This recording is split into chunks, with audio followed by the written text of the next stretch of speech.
Hello everyone, Nag Panchami की बहुत बहुत शुभकामनाएं। दोस्तों, नाग पंचमी पर नाग देवताओं की पूजा की जाती है। इससे जीवन में सुख, शांति और सुरक्षा, प्रकृति के साथ संतुलन बना रहता है। दोस्तों, नाग देवता की अगर हम विधिवत पूजा करते हैं तो काल सर्प दोष, कुंडली में काल सर्प दोष जो होते हैं, राहु केतु के बुरे प्रभाव होते हैं, वो हमारे कम हो जाते हैं।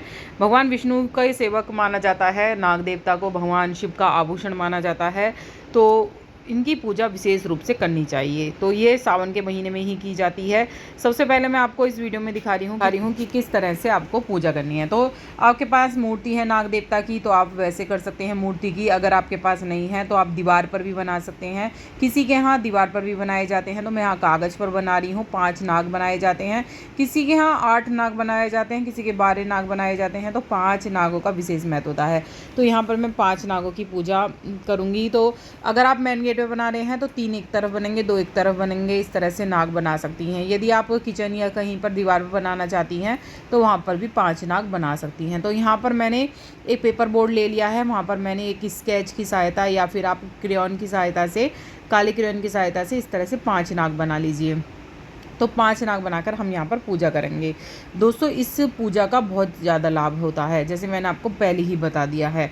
अब किस तरह से पूजा करनी है, इसलिए सबसे पहले आपको क्या करना है, किसी भी गंगा जल से, अगर आपके पास मूर्ति है तो कच्चा दूध से स्नान करा दीजिएगा। अगर नहीं है तो आप भाव से, फूल के भाव से ही स्नान करा दीजिएगा। पहले गंगा जल से, फिर दूध से, और फिर आप जल से दोबारा स्नान करा दीजिएगा, जैसे मैंने यहाँ पर करा था।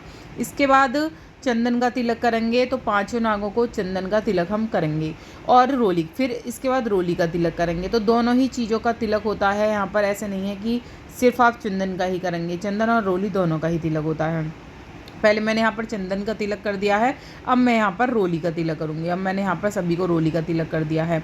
इसके बाद अगर आपके पास फूलों की माला है तो आप फूलों की माला चढ़ा सकते हैं। अगर आपके पास नहीं है तो आप कलावे की माला भी चढ़ा सकते हैं। कलावा स्वरूप वस्त्र अर्पित कर दीजिएगा आप। तो कलावा मैंने एक साथ ही एक वस्त्र ही अर्पित कर दिया है। आप 5 कलावा तोड़कर भी पाँचों को अलग अलग वस्त्र अर्पित कर सकते हैं। तो यहाँ पर मैं कलावे की माला बना रही हूँ, तो यहाँ पर कलावे की माला मैं इनको पहना दूँगी एक साथ ही। तो इस तरह से आपके पास फूलों की नहीं है तो कलावे की माला बहुत ही अच्छी मानी गई है। अगर आपके पास किसी भी पूजा पाठ में कलावे की फूलों की माला नहीं रहती है तो आप कलावे की माला अर्पित करेंगे तो आपको उतना ही फल मिलेगा। तो यहाँ पर मैंने कलावा भी समर्पित कर दिया है बस स्वरूप। इसके बाद आपके पास कोई भी मिष्ठान है, मिष्ठान नहीं भी है तो दूध का भोग सबसे ज़्यादा होता है इस पूजा में रखना। तो दूध का भोग लगाइएगा। यहाँ पर मैंने नीले फूल अर्पित करे हैं। नीले फूल से दोस्तों ग्रह जो दोष होते हैं, कालसर्प दोष होते हैं, वो हमारे सारे समाप्त होते हैं। बहुत ही प्रिय हैं, हमारे भोलेनाथ के भी बहुत प्रिय हैं ये फूल।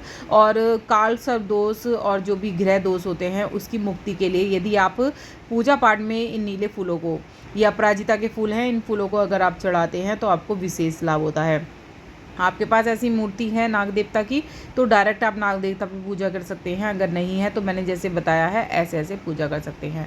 तो डायरेक्ट पूजा नहीं करनी है सर्पों की। बहुत से लोग क्या होते हैं, सर्प लेके घूमते हैं कि आज नाग पंचमी है, नाग देवता की पूजा कर लो। तो दूध तो बिल्कुल भी नहीं पिलाना चाहिए जिंदा नागों को, सिर्फ पूजा में ही पिलाया जाता है दूध। अगर आप मतलब ओरिजिनल सांप को दूध पिलाएंगे तो वो उसके लिए जहर के बराबर होता है। तो ऐसा नहीं करिएगा, और फल अर्पित करिएगा, मिष्ठान अर्पित करिएगा। बस इतना ही। राधे राधे।